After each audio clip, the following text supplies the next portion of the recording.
Ordena e ensina estas coisas. Ninguém te menospreze por ser jovem, mas procura ser exemplo para os fiéis, na palavra, no comportamento, no amor, na fé e na pureza. Enquanto aguardas a minha chegada, aplica-te à leitura, à exortação e ao ensino. Não deixes de desenvolver o dom que há em ti, que te foi dado por profecia, com a imposição das mãos dos presbíteros. Ocupa-te dessas coisas, dedica-te inteiramente a elas, para que todos possam ver o teu progresso. Tem cuidado de ti mesmo e do teu ensino. Persevera nessas coisas. Dessa forma, salvarás tanto a ti mesmo como os que te ouvem. Continuamos a nossa série que se chama Comissão Missionária, porque Deus tem trazido essa inquietação ao coração da nossa igreja de vermos mais igrejas a nascerem, a serem plantadas na nossa cidade de Lisboa, em particular. E temos estado na primeira carta que Paulo escreveu a Timóteo, estaremos na segunda também, segunda carta, se Deus quiser. E hoje o sermão que eu vos quero pregar, nestes versos que lemos, chama-se O Pastor que ama a Igreja e a Igreja que ama o Pastor. Isto porque quando lemos um texto como este, e outros mais no Novo Testamento, nós percebemos que a Bíblia coloca um lugar de destaque na ligação que existe no corpo de Cristo entre quem pastoreia, os pastores, e quem é pastoreado, as ovelhas. Isto não significa que a Bíblia está-nos a dar duas classes distintas de crentes, não. Nós somos todos iguais perante o nosso Deus, o nosso Pai. Todos nós somos pecadores, salvos somente pela graça de Deus. Portanto, o pastor não é alguém que tem um privilégio de acesso a Deus maior do que qualquer outro cristão.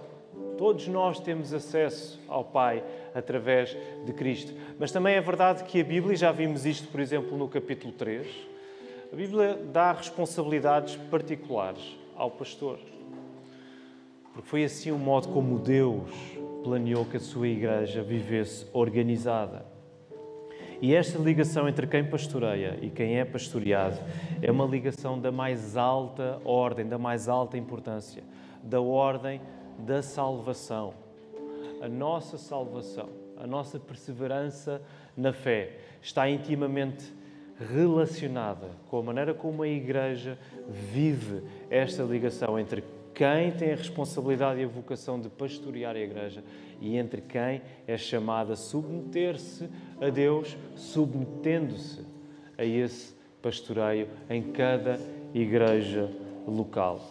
E nós, quando olhamos para as nossas vidas, nós percebemos que isto não é possível alcançar com a minha competência, com a minha capacidade, porque eu sou fraco, eu falho constantemente, eu não consigo alcançar isto de maneira que agrada o Senhor por mim mesmo. Por isso nós não olhamos para nós olhamos para o único sítio onde nós somos capazes de sermos obedientes, que é o Senhor Jesus. Nós confiamos não em nós.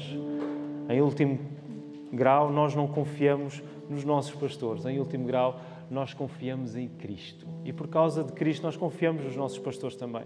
Nós confiamos na Igreja. Porque Cristo tem a capacidade perfeita e perene de guardar as nossas vidas. Por isso nós queremos orar nesta hora. Vamos pedir a Deus que nos ajude, que nos dirija no seu texto, para que seja Ele a fazer morada em nós, que as palavras que eu vou orar, que eu vou pregar, possam ser as certas, as certeiras, de acordo com as Escrituras, e que seja o Espírito Santo a fazer este trabalho na nossa vida. Vamos orar, queridos irmãos. Senhor, nós estamos aqui reunidos como o Teu povo, a Igreja do Senhor Jesus Cristo, pela qual Ele derramou o Seu sangue, pela qual Ele deu a Sua vida, Senhor. O amor que o Teu Filho tem por nós é perfeito e não acaba, Senhor. E é isso que nos dá a segurança, a certeza, a confiança de continuarmos firmes no caminho da fé. Porque aquilo que o Teu Filho fez por nós é perfeito. Ó Senhor, isso não quer dizer que estejamos isentos de dificuldades, de circunstâncias mais difíceis, mas significa que em qualquer circunstância nós temos a paz que só o Teu Filho nos dá através do Espírito Santo. A paz que nós temos contigo, Senhor, de nos sabermos perdoados por causa do sacrifício perfeito que Jesus fez por nós. Por isso, nesta hora, Senhor, vem ao nosso encontro. Encontra-te connosco em Cristo através da Tua Palavra, Senhor.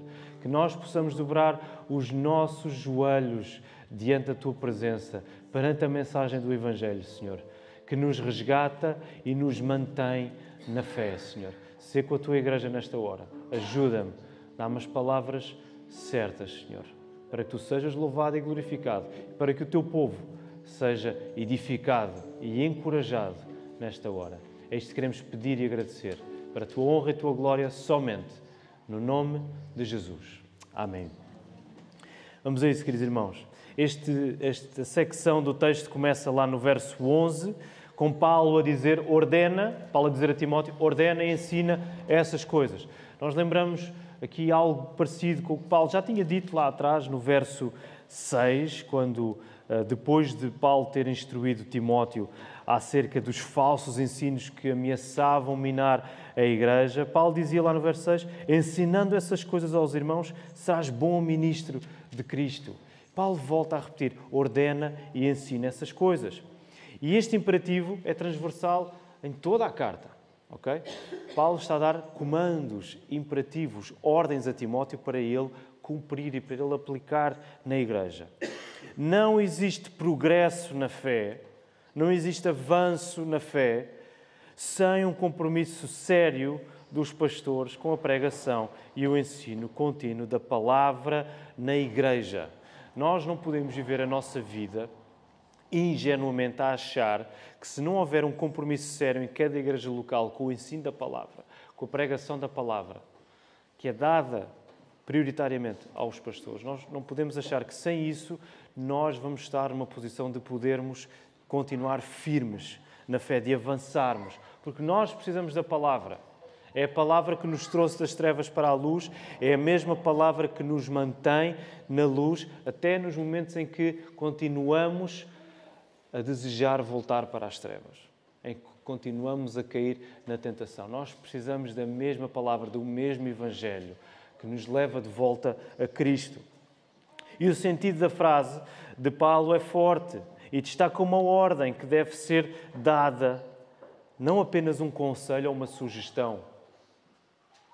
E embora conselhos e sugestões também estejam dentro daquilo que o pastor deve trazer à Igreja,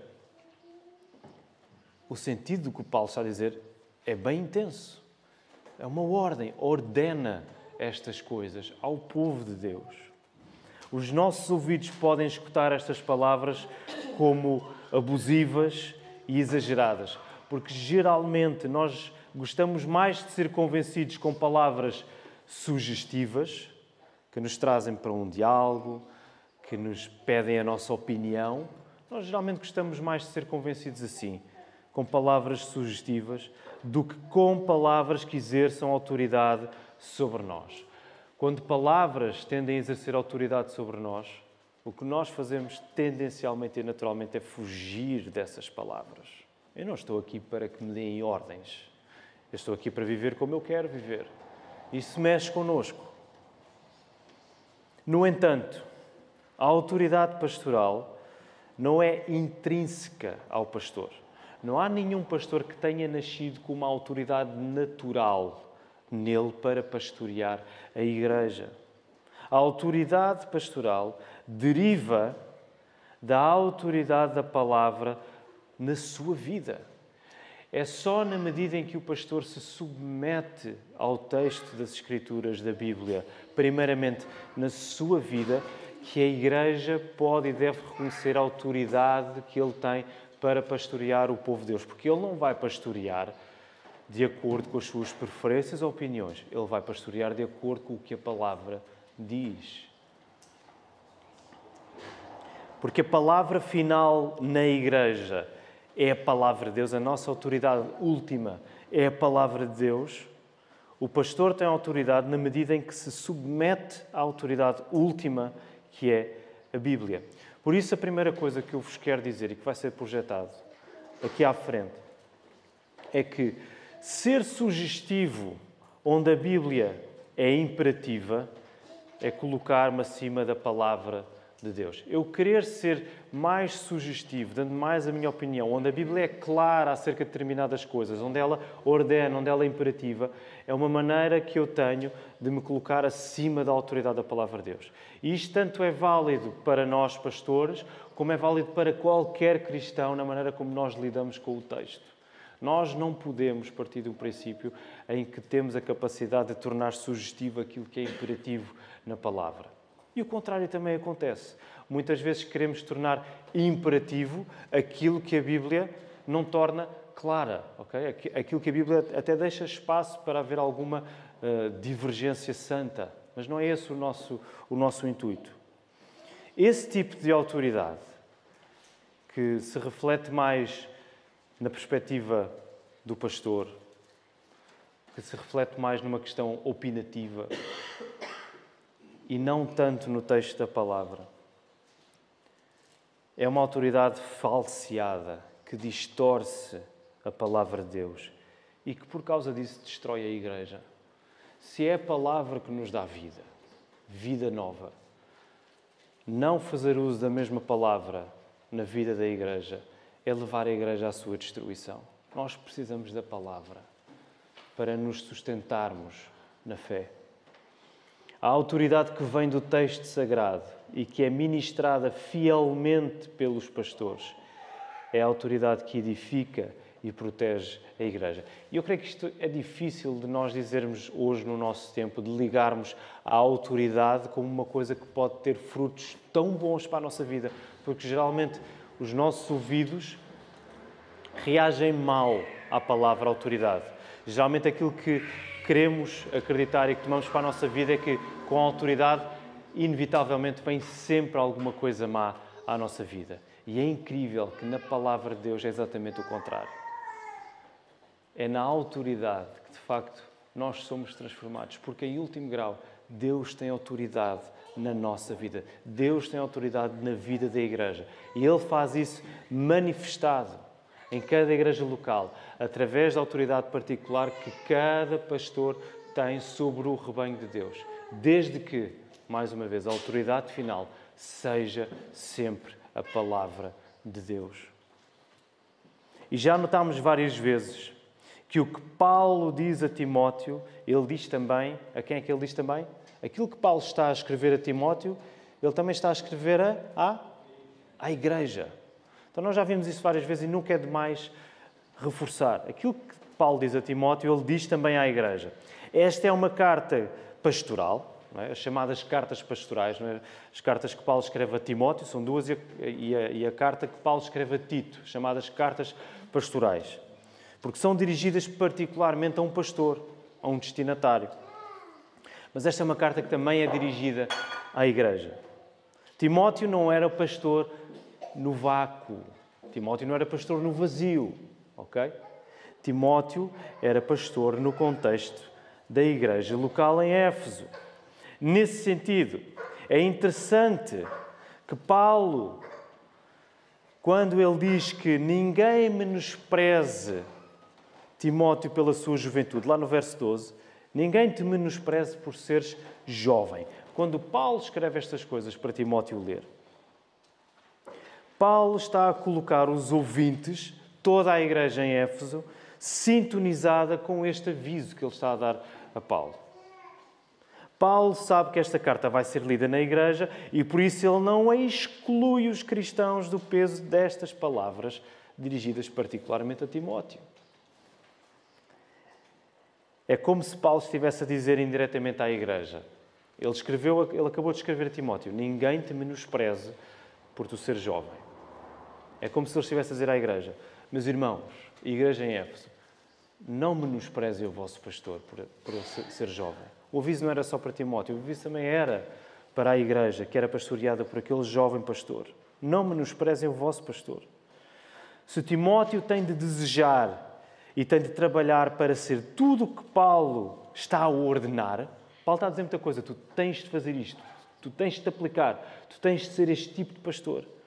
Se Timóteo tem de desejar e trabalhar tudo isto, a Igreja tem de desejar e tem de trabalhar para que o seu pastor observe o que está a ser dito a seu respeito. Isto é incrível, queridos irmãos. Isto coloca-nos numa posição de grande humildade.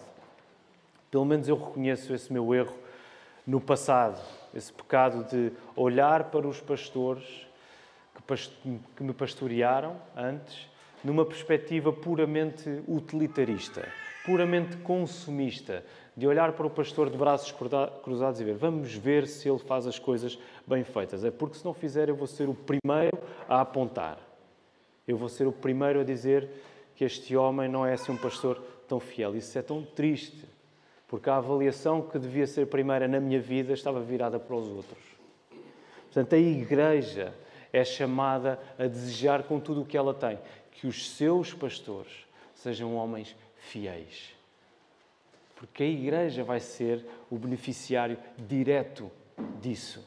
Okay? Não é uma coisa só para o pastor, que ele vai se provar muito bom para ele carregar e mostrar essas medalhas pelo mundo. Não. É no contexto da Igreja local que o verdadeiro benefício se vai fazer notar. O pastor vai ser fiel, a Igreja tem de desejar que isso aconteça para ela, que ela própria seja cada vez mais fiel. E reparem, já referimos isto, apesar das suas responsabilidades serem distintas, pastores têm uma responsabilidade concreta no corpo de Cristo, as outras ovelhas têm outro tipo de responsabilidade. Apesar destas responsabilidades distintas, o envolvimento comum de pastores e ovelhas na saúde espiritual da Igreja é uma constante nas páginas do Novo Testamento. Isso vai ficar ali projetado. O envolvimento quer de pastores, quer de todos os cristãos que compõem a Igreja, é uma constante nas páginas do Novo Testamento que mostram como é que a saúde espiritual deve ser construída. Portanto, nenhuma igreja deve estar à espera que o seu pastor faça tudo. Ele tem a responsabilidade primária e principal de pregar a palavra, de ensinar a igreja, de exortar a igreja, de trazer o Evangelho para a igreja. A igreja tem a responsabilidade de zelar para que o seu pastor seja fiel nisso, porque a igreja é interessada que isso aconteça. Não apenas por uma questão de avaliadores externos, auditoria. A igreja agora vai fazer uma auditoria ao ministério do pastor. A igreja está diretamente envolvida com o ministério do pastor. Portanto, isto é um texto que não só é para mim, para o Tiago e para o Marco, é um texto para nós todos, queridos irmãos. Nós estamos juntos nisto. Lá no verso 12, ainda, a ordem de Paulo em relação à juventude de Timóteo pode indicar que este pastor seria um pouco tímido. Calcula-se que Timóteo estivesse talvez na casa dos seus 30 anos, talvez um pouco menos até, não há consenso, como deve imaginar, mas ele era novo, comparando até se calhar com a maioria da igreja, dos irmãos que compunham a igreja em Éfeso. Ele era um pastor jovem.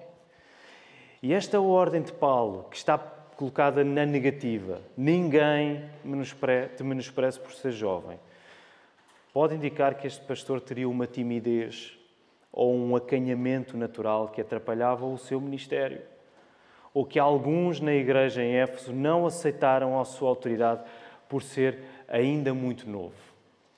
É possível que fosse isto que estivesse em causa. Em todo o caso, a maneira como Timóteo é chamado a estabelecer a sua autoridade como pastor não é tornando-se uma pessoa naturalmente extrovertida, ok? Não são só os pastores extrovertidos que podem ser fiéis, graças a Deus, porque isso retiraria-me da equação. Vocês já repararam, eu não sou igual ao Marco, eu não sou igual ao Tiago, temos personalidades diferentes, mas não é isso que faz depender, não é disso onde a nossa fidelidade ganha tração. Paulo está a dizer a Timóteo, tu vais mostrar que és um pastor fiel, digno de receber a confiança da igreja, digno de exercer autoridade sobre a igreja. Como? Também não é por ele se impor à igreja. Paulo não está a dizer, impõe-te. Tu és pastor, tens de fazer valer a tua voz. Como é que é? Não podes deixar que faça um pouco de ti, impõe-te. Não é assim que Paulo diz. Vejam lá no verso 12. Ninguém te menospreze por ser jovem, mas procura ser o quê? Procura ser exemplo. Outras palavras que apareçam nas vossas Bíblias que não exemplo. Padrão. Alguma outra diferente? Exemplo. Procura ser exemplo para os fiéis. Então, a maneira como Timóteo ia estabelecer a sua autoridade não era através da imposição, da força, mas era através do exemplo que ele devia ser. E nós vemos isso nos versos seguintes. Timóteo tem de ser um exemplo como? Lá no verso 12, ele tem de ser um exemplo no seu caráter. Tem de ser um exemplo na palavra que dá, no comportamento, no amor, na fé, na pureza. Timóteo tem de ser um modelo no ensino. No verso 13, Timóteo tem de ser um exemplo no facto de que ele desenvolve o seu dom pastoral. Lá no verso 14, Timóteo tem de ser um exemplo na sua dedicação. Verso 15. No último verso 16, nós encontramos um resumo do que está em causa. Timóteo tem de zelar por si mesmo e pelo seu ensino, sendo perseverante nessas coisas. Ele tem de ser muito intencional acerca da sua própria vida, acerca do seu ministério. E tem de ser perseverante, tem de insistir. Lembram-se a linguagem da semana passada, a linguagem do ginásio de aplica-te, vai, faz isso, não é? Paulo está a dizer, insiste, diariamente faz isso, aplica-te, não menosprezes. Mais uma vez nós encontramos a ligação de caráter e competência na vida cristã. O pastor Marco pregou muito bem acerca disto há umas semanas lá no capítulo 3. Nós não devemos descurar o nosso caráter apenas para nos mostrarmos competentes. Nós temos de ser zelosos pelo nosso caráter e fazer da nossa competência um fruto desse caráter. Nós vemos essa ligação mais uma vez na vida cristã e que é exemplificada, primeiramente, na vida dos pastores. Deus dá pastores à sua igreja para eles serem exemplo, para eles serem ministros da palavra, ao mesmo tempo que são exemplo para a congregação, para a igreja de Cristo. Mas o exemplo pastoral, ordenado na Bíblia, não pode terminar no pastor. O exemplo pastoral tem de invadir a igreja. Vai estar projetado aqui atrás. O exemplo que cada pastor é chamado a dar na sua comunidade de fé local não deve terminar nele, deve invadir a igreja. Por isso, por um lado, o pastor não se pode contentar com o facto de ele saber que ele próprio é um excelente exemplo para qualquer pessoa e não se preocupar em que a igreja siga esse exemplo. No coração do pastor deve estar o facto de ele querer ser um exemplo para que outros sigam esse exemplo, para que outros cresçam. Por outro lado, ao mesmo tempo, a igreja não se pode contentar em ter um pastor que pode dizer ele é um exemplo e isso não ter qualquer tipo de influência na sua vida. Isso também não pode acontecer. A igreja deve prezar e agarrar e estimar o facto do seu pastor, os seus pastores, serem exemplos para a sua vida, na medida em que isso faz essa pessoa avançar em fé, avançar em seguir, em imitar. Esse é o padrão que Paulo estabelece nas cartas do Novo Testamento, por isso é que ele diz na primeira carta aos Coríntios: sede meus imitadores, como eu sou de Cristo. É um modelo simples que a igreja tem de seguir. Por isso, o modelo de imitação não termina no pastor. A igreja não tem de se concentrar apenas em imitar os homens que Deus deu de um modo particular para guiar e dirigir a igreja na palavra. A igreja deve imitar, porque essa imitação leva, em última análise, à imitação das imitações, que é o nosso Senhor Jesus. Nós não estamos aqui para, quando o nosso ministério terminar, colocarem grandes placas com os nossos nomes e fazerem figuras com as nossas feições. Nós estamos aqui para que a igreja tenha olhos só para Jesus.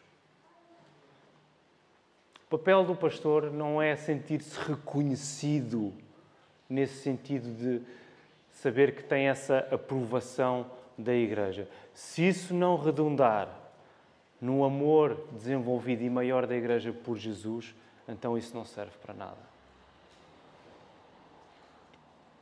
Paulo não quer que Timóteo se prove a si mesmo com o intuito de se sobrepor à Igreja, de se impor à Igreja, e em particular àqueles que o menosprezavam. Mas Paulo quer que Timóteo se prove a si mesmo diante da Igreja, para edificar o povo de Deus, para encorajá-lo na confiança que a Igreja devia depositar no pastor que Deus chamou e vocacionou para servir em Éfeso. A Igreja tinha de confiar em Timóteo, porque, acima de tudo, confiava na palavra de Deus. E se Timóteo se mostrasse um ministro fiel que se aplicava na palavra de Deus, na sua vida e no seu ensino, a Igreja podia confiar a sua vida neste pastor também. Recordamos que um dos perigos que a Igreja em Éfeso enfrentava era dos falsos mestres. Lembram-se? O mau uso que os falsos mestres faziam da lei, a proibição de coisas físicas e materiais, como o casamento, algumas comidas. Falso ensino estava a entrar na Igreja. E por isso, um dos comandos que Paulo dá a Timóteo é lá no verso 13 de Timóteo se aplicar à leitura, à exortação e ao ensino. E nós podemos entender nesta tríade, nesta composição de três coisas, leitura, exortação e ensino, a tarefa de exposição da palavra no culto público. Timóteo é chamado a zelar para que a palavra seja lida, seja ensinada, seja aplicada para que o povo de Deus seja exortado na palavra.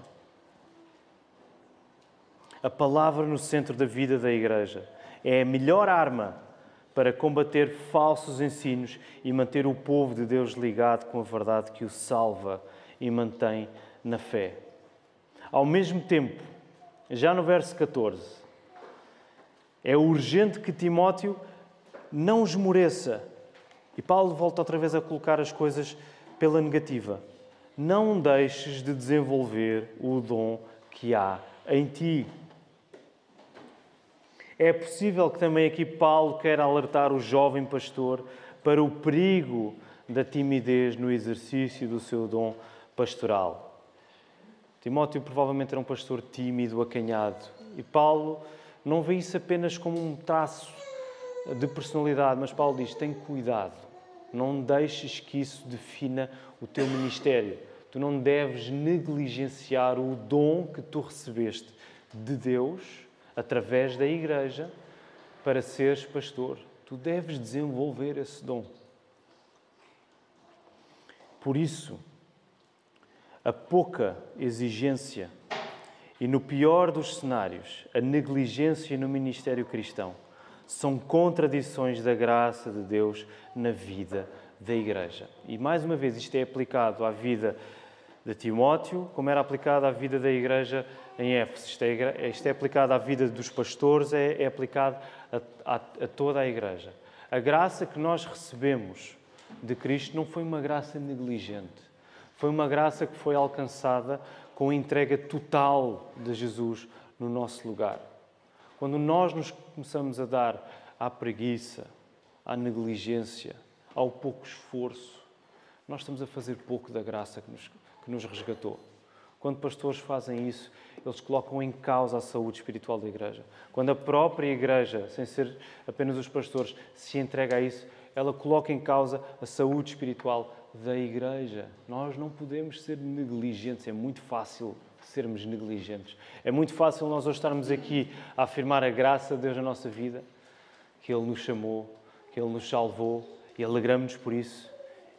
E amanhã nós começarmos outra vez a ceder às pequenas tentações que teimam em minar o nosso coração e a atrasar-nos. É muito fácil nós sermos negligentes. Por isso é que nós precisamos da palavra, queridos irmãos. Todos os dias nós precisamos de voltar ao Evangelho. Nós precisamos de voltar à mensagem que nos tirou das trevas para a luz. Porque é a mesma mensagem que nos mantém na luz. É a mesma mensagem que nos mantém no caminho da fé. Timóteo não está por sua conta. A sua dependência de Deus, que o chamou para o ministério, é testada na parte ativa que ele tem na Igreja de Cristo. Portanto, Timóteo não é chamado por Paulo de, olha, desenvolve-te e agora mostra isso ao mundo apenas para te provares. Timóteo não está por sua conta.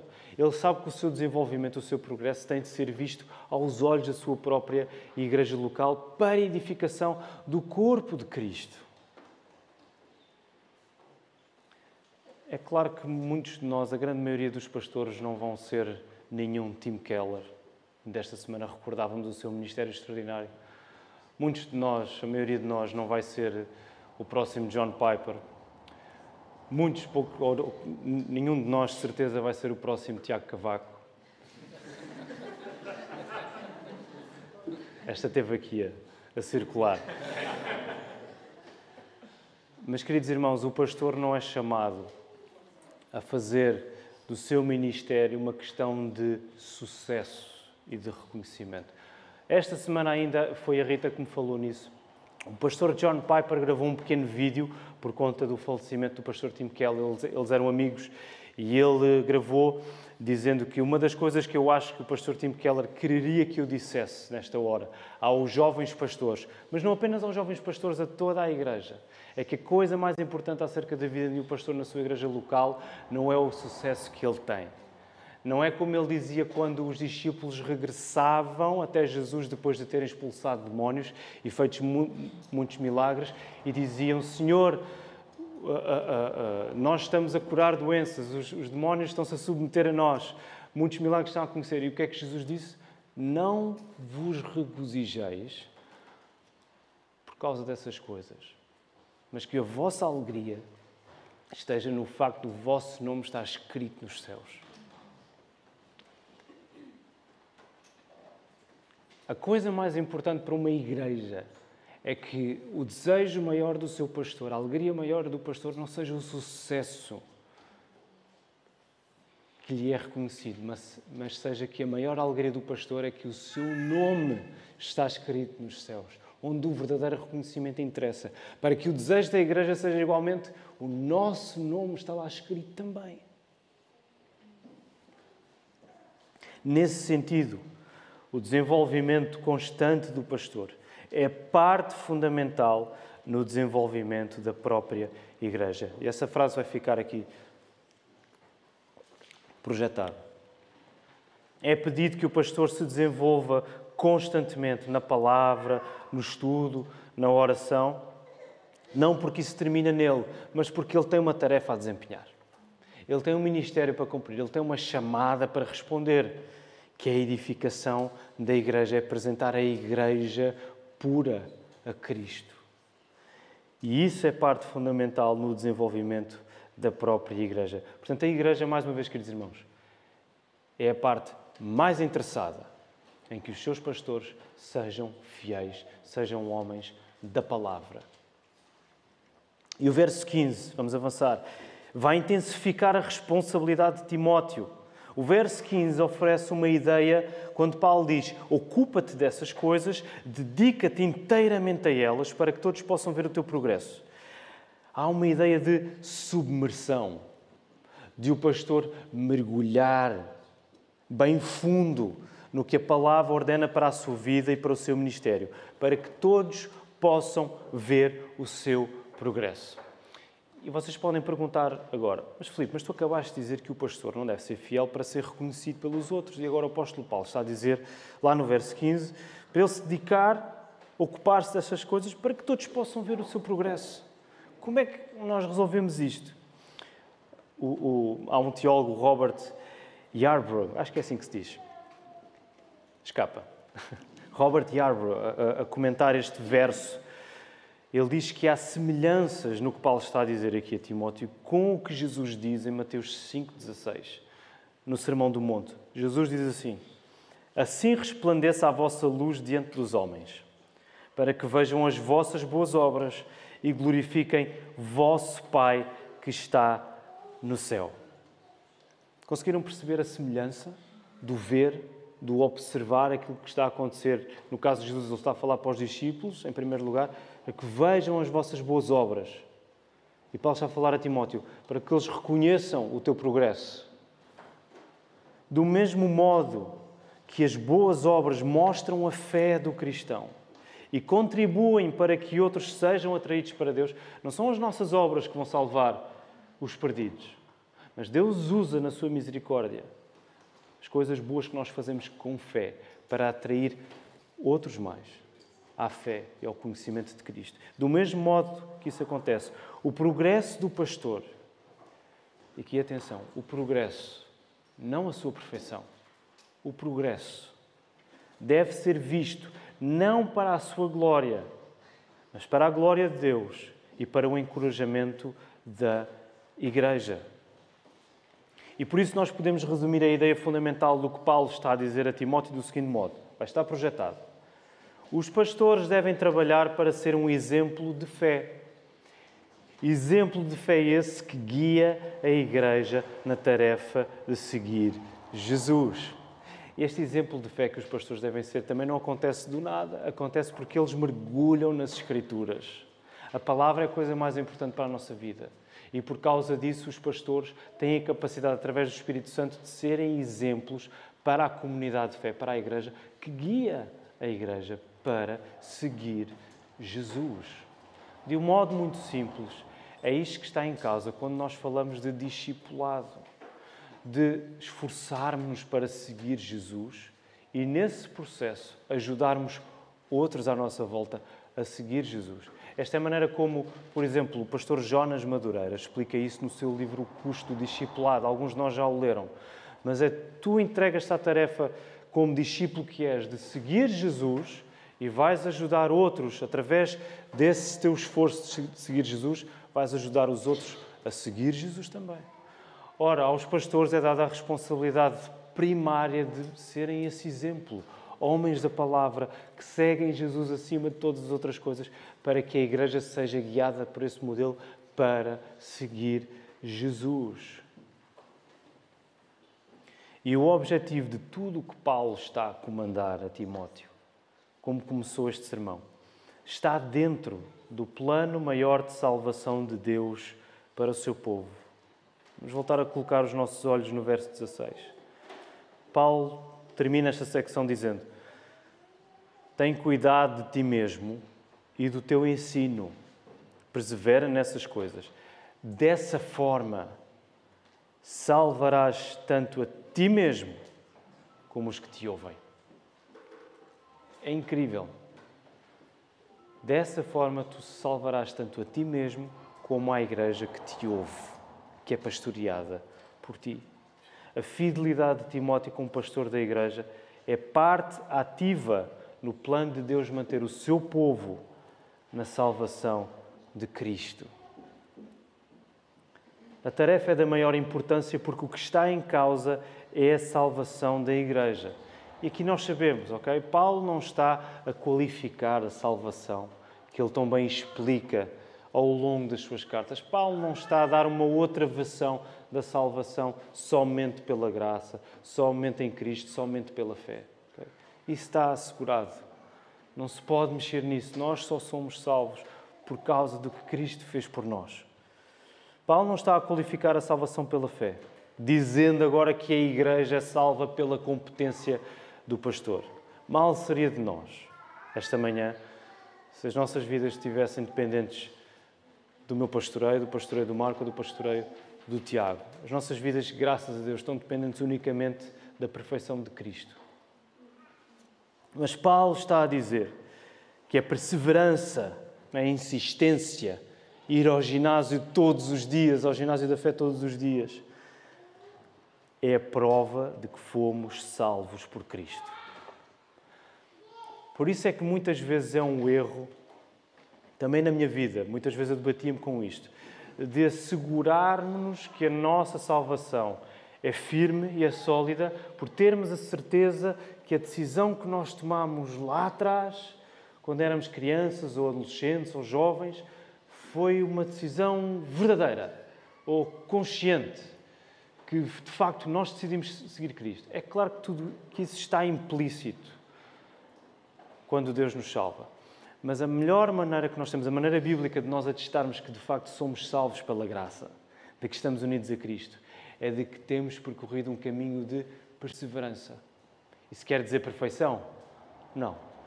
Quer dizer que houve momentos melhores, momentos piores. Mas o que definiu todo esse caminho foi uma atitude de fé e de arrependimento. Tu tens vivido com fé em Cristo? Tens confiado no seu sacrifício? Tens vivido em arrependimento? Tens percebido os teus pecados e colocado tudo isso aos pés da cruz para te afastares disso, para abraçares cada vez mais a santidade e cada vez menos a impureza? Então tu estás com Cristo. Porque não és tu que estás a fazer isso na tua vida, é o Espírito Santo. E se o Espírito Santo está a fazer isso é porque Cristo garantiu o Espírito Santo na tua vida quando Ele morreu por ti na cruz. Sem morte de Jesus, não há Espírito Santo na nossa vida. Foi preciso que Jesus completasse isso para que Deus e Espírito descesse e viesse aplicar a obra de Cristo em nós. Portanto, se o Espírito está ativo na tua vida, através da fé e do arrependimento que tu declaras e mostras, tu podes ter a certeza que tu estás em Cristo e Cristo está em ti. E é por essa razão que nós dizemos que a perseverança é sustentada na vida da Igreja. Nós não temos como ficar perseverantes sem a Igreja, porque a Igreja é o povo de Deus. A Igreja é aquilo para o qual Deus nos salvou. Ele não nos salvou para nós vivermos a nossa fé no vácuo. Ele salvou-nos para nós vivermos a nossa fé como nós estamos a fazer aqui hoje, ligados a uma igreja local, para dependermos uns dos outros, porque dependemos primeiro da palavra de Deus. E é por essa razão que nós precisamos de pastores que se entregam à palavra e a trazem para a igreja, sendo eles mesmos um exemplo de fé para nós. Por isso, eu acho que já dissemos isto aqui várias vezes, mas nunca é demais repetir. A igreja não é apenas uma coisa que fazemos, não é apenas mais uma coisa que fazemos com a nossa vida. A igreja não é apenas mais um programa que tu tens na tua vida, ok? A igreja não é apenas uma coisa que tu fazes ao domingo porque um programa melhor não surgiu. A igreja é a nossa vida. Porque Cristo é a nossa vida. Isto está escrito no caderno de preparação para novos membros de batismo. Se tu não queres nada com a noiva, que é a igreja, como é que tu podes dizer que queres alguma coisa com o noivo, que é Jesus? A tua perseverança, o teu caminho, a tua insistência e firmeza na fé está completamente dependente de tu estares ligado à igreja de Cristo.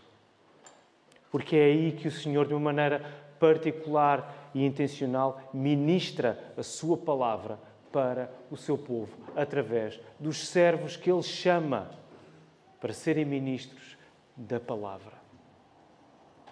Há demasiado em jogo para nos darmos ao luxo de viver a fé sem urgência e sem grande compromisso com o corpo de Cristo. Há demasiado em jogo, queridos irmãos. É a nossa salvação. Ela está assegurada e adquirida, completamente garantida em Cristo. Mas a maneira como Deus garante que nós vamos ser preservados na salvação é através da Igreja, debaixo do poder da palavra.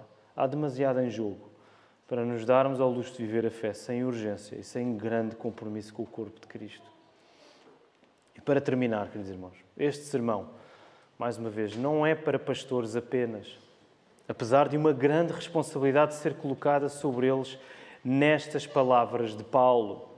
Este é um sermão para toda a Igreja, porque a Bíblia é para toda a Igreja. Portanto, não há umas partes que nós podemos passar e dizer, não, esta é para os pastores, não preciso de meditar nisto hoje. A Bíblia, toda a Bíblia é para toda a Igreja. E nós somos gratos a Deus, porque nós temos tido a graça, porque é só graça, não é nenhum mérito nosso. Nós somos gratos a Deus por termos tido a graça de viver a fé em amor aqui na nossa igreja local, onde pastores pastoreiam com a autoridade da palavra e onde ovelhas se submetem a esse pastoreio, ainda que imperfeitamente. E é importante nós frisarmos isto, não para darmos uma desculpa de que podemos continuar na imperfeição sem qualquer problema, mas para dizer que, de facto, nós não temos como ser perfeitos já, porque nós lutamos ainda contra o nosso pecado. Portanto, esperar perfeição já seria um peso sobre nós que nós não poderíamos suportar. Mas nós devemos ser sérios e fiéis para, afirmando a nossa imperfeição, quer dos pastores a pastorear, quer das ovelhas a serem pastoreadas. Nós afirmamos a necessidade de avançar, nós não queremos ficar no mesmo lugar, nós perseveramos, nós progredimos. Por isso é que, deixa-me dizer, tu não podes vir para a igreja com uma atitude de que, por muito bom que seja ouvir os pastores a responderem a muitas questões que tu tenhas, tu não podes vir com a atitude que eles vão ter a resposta para tudo na tua vida, para todas as questões que tu trazes. Nós não temos, nós nem para as nossas próprias questões, nós temos as respostas todas, quanto mais para a vossa vida. Portanto, não foi para isso que nós fomos chamados, para solucionar a vossa vida, ok? E não estou a desresponsabilizar os pastores, mas eu quero trazer-vos para o lugar certo, onde a palavra nos coloca. Nós devemos estar na igreja com o desejo firme de progredirmos. E esse progresso só acontece quando os nossos olhos estão fixos em Jesus. Por estarmos fixos em Jesus, nós acompanhamos o pastoreio que os nossos pastores nos fazem. Porque, ok, eles não são perfeitos, eu cometo erros, o Marco comete erros, o Tiago comete erros, todos nós estamos aqui cometemos erros. Mas, queridos irmãos, nós estamos juntos nisto, porque nós confiamos no plano de Deus para a nossa vida através da igreja. E esse plano inclui pastores que pastoreiam e ovelhas que são pastoreadas. E graças a Deus por isso. Nós não esperamos perfeição deste lado da eternidade, mas esperamos progresso e perseverança na fé. Por isso, continuamos a pregar estas coisas. Nós precisamos de pastores que amem as suas igrejas e nós precisamos de igrejas que amem os seus pastores, porque não pode haver um sem o outro. É por isso também que, ao pregar um sermão assim, mas o que é que isso tem a ver com comissão missionária? Tem tudo a ver. Porque nós não queremos apenas mais igrejas apenas porque queremos mais igrejas, nós queremos mais igrejas que vivam esta verdade da palavra. Que tenham pastores que amem o rebanho do Senhor e que tenham ovelhas que amem o pastoreio que Deus tem sobre as suas vidas através dos homens pastores que Deus coloca nas suas comunidades. Nós queremos mais igrejas a multiplicar este modelo bíblico para que o seu povo cresça em fidelidade, ok? Cresça em fidelidade e que atraia muitos mais. Tal como Jesus disse lá no Sermão do Monte, para que vejam as vossas boas obras e glorifiquem o vosso Pai que está no céu. A igreja é chamada a dar o testemunho, é chamada a trazer a verdade de Deus. Ela é o baluarte da verdade. Ela é chamada a trazer isso para o mundo. Ao mesmo tempo, nós continuamos a pregar estas coisas, porque nós queremos que, em particular, estamos a falar da nossa igreja aqui na Lapa, mas nós queremos, não só a nossa igreja, mas também outras, que tenham uma cultura e um espírito em que a vocação pastoral é estimada, não apenas por aqueles que já são pastores, em relação àqueles que já são pastores, mas em relação àqueles que futuramente possam ser chamados. Nós não queremos que os mais jovens da nossa igreja, os adolescentes, os jovens adultos, que sejam chamados para o ministério e que cresçam a olhar para o pastor como aquela figura, aquele trabalho que eles logo à partida vão riscar das suas opções para o futuro. Eu estou a ver o pastor, acho que a mim não me interessa muito viver aquilo que ele está a viver. Nós não queremos criar essa cultura. E eu reconheço que eu, na minha própria vida, em anos anteriores, olhava muito para os pastores e admirava-os, mas eu via sempre, é difícil, eu não quero aquilo para a minha vida. Ironicamente, porque Deus tem sentido de humor, hoje colocou-me aqui a pregar estas coisas. Nós queremos uma igreja que patrocine isto que falo. Acho que já pregámos isto no passado, que olhe para os nossos jovens e diga, mas porquê é que tu não consideras a vocação pastoral? Porque não, pode ser que Deus não te chame, é verdade, mas pode ser que Deus te esteja a chamar. Considera isso, porque a palavra diz que é a obra excelente. Tu não vais encontrar mais nenhuma, nesse sentido, profissão nas Escrituras a receber essa designação de obra excelente. Portanto, nós queremos criar esta cultura de igreja em que os mais novos olham para os pastores e dizem, uau! Não é que seja tudo um mar de rosas, não é? É difícil, é uma obra difícil. O paradoxo é que Paulo descreve uma obra excelente a uma obra que está cheia de dificuldades. Mas é a obra excelente que o pastor deu à sua comunidade e que dirige e guia o seu povo.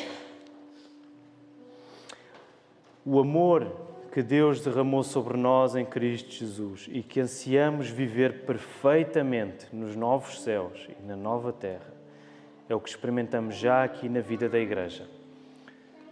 Não é o amor dos pastores por si mesmo, não é o amor das outras ovelhas por si só que vai garantir estas coisas, mas nós entregamos-nos ao amor uns pelos outros porque o amor maior já garantiu tudo, é o amor do Senhor por nós, na nossa vida. E chegará o dia em que estaremos diante do pastor das nossas almas sem qualquer impedimento. Alegrem-se, irmãos, vocês não vão ser pastoreados por mim, pelo Marco e pelo Tiago durante a eternidade, ok? É um motivo de alegria, porque nós não somos perfeitos, nós não temos como salvar as vossas almas.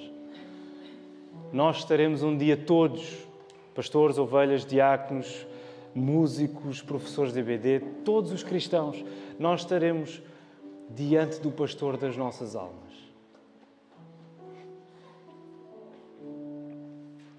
Diante daquele que pastoreia perfeitamente sem qualquer erro, sem qualquer engano.